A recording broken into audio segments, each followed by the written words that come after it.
Vamos mergulhar hoje em um dos períodos mais, digamos, turbulentos e caóticos da história de Israel, a era descrita no livro de Juízes. É uma história fascinante sobre o que acontece quando a liderança some e uma nação inteira perde o seu rumo. Bem, a situação é a seguinte: o lendário líder Josué morre e as tribos de Israel ficam com uma missão muito clara, que é tomar posse da terra prometida. Só tem um problema: não existe mais um líder central para guiar todo mundo. E esse vácuo de poder, como a gente vai ver, se torna um problemão. E é exatamente aí que o terreno fica preparado para o caos, sabe?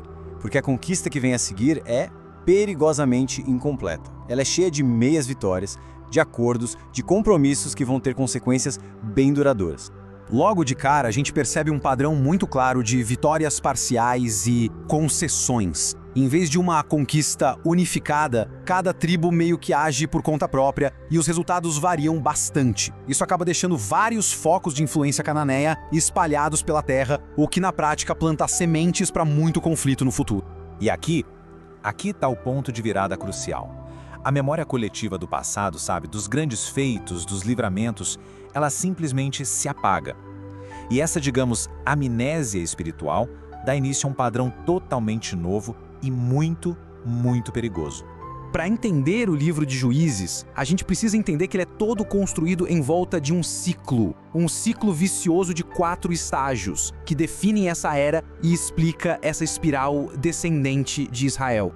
O interessante aqui é que isso funciona como uma chave para entender o livro inteiro. Esse ciclo de 4 passos acontece de novo, e de novo, e de novo. Mas a grande sacada é que não é uma simples repetição. A cada volta, a espiral desce mais um pouco. A situação se torna mais sombria, mais complicada. Certo. Mas como esse ciclo funciona na prática? Vamos olhar o primeiro exemplo com Débora. Ela era uma profetisa que liderava Israel numa época em que o povo era brutalmente oprimido pelo rei Jabim e seus temíveis 900 carros de ferro.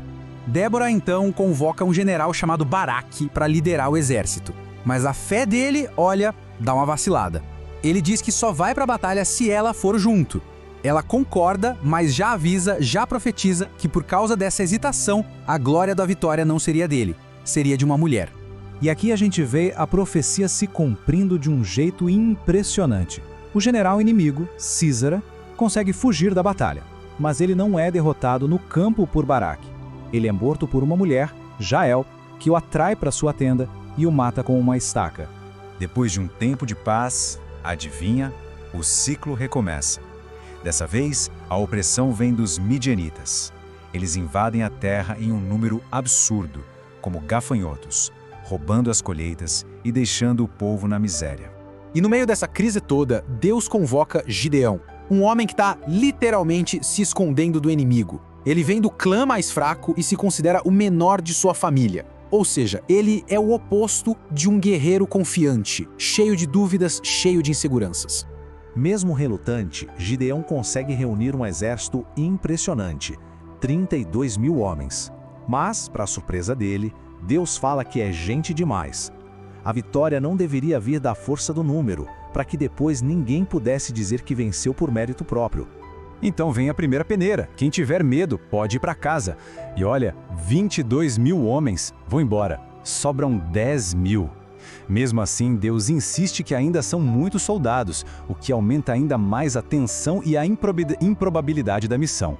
Por fim, depois de um teste bem inusitado na beira da água, Gideão fica com apenas 300 soldados. Essa tropa minúscula é tudo que ele tem para enfrentar a horda midianita inteira.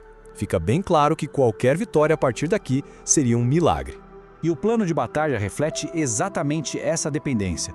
Não se baseia em poder militar, mas sim em guerra psicológica, feita para criar pânico e confusão no inimigo. É uma estratégia que busca mostrar, sem nenhuma dúvida, que a vitória vem de Deus e não da força humana. Conforme o ciclo continua girando, as histórias ficam visivelmente mais sombrias.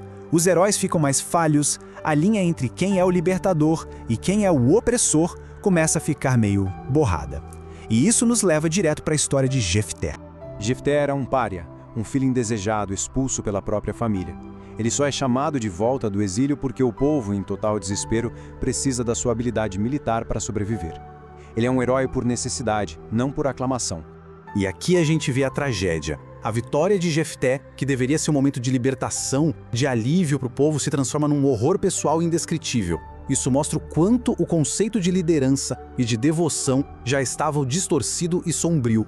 Mas a espiral descendente não para nos heróis falhos. Ela culmina na negação completa do ideal de um juiz.